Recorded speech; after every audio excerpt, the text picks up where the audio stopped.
Thank you, Mr. Speaker. I rise in opposition to H.J. Res. 45.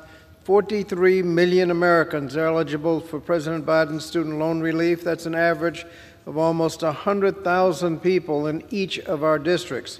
Nearly 26 million borrowers in congressional districts all over the country have already applied for relief, including 16 million who have already been approved prior to litigation stopping the process. H.J. Res. 45 seeks to deny these borrowers the relief they were promised. And to be clear, the people who impacted this are not the wealthy and well-connected. 90% of the relief would go to borrowers earning less than $75,000 a year, and you're not even eligible if you're making over $125,000 a year. That's in stark contrast, of course, to the Trump tax scam, where 80% of the benefits went to the top 1% in corporations.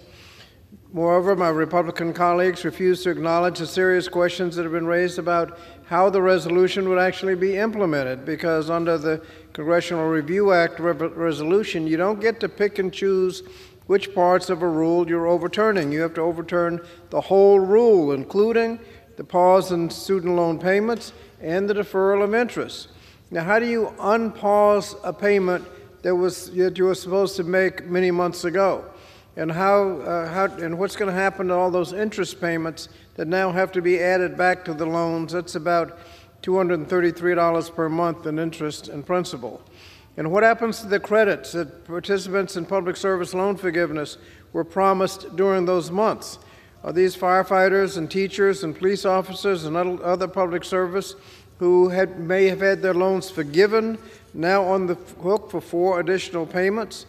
The reality is that H.J. Res. 45 would trigger a wave of delinquencies and defaults for our most vulnerable borrowers. Intentionally or not, this resolution would create chaos for borrowers and their families, as well as the loan servicers.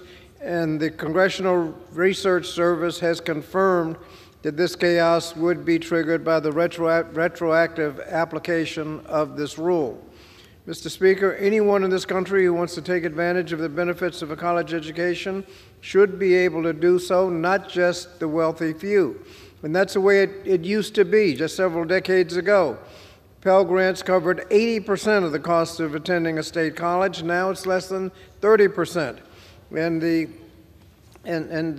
Adjusted for inflation, states are paying less for colleges, for state colleges, than they used to.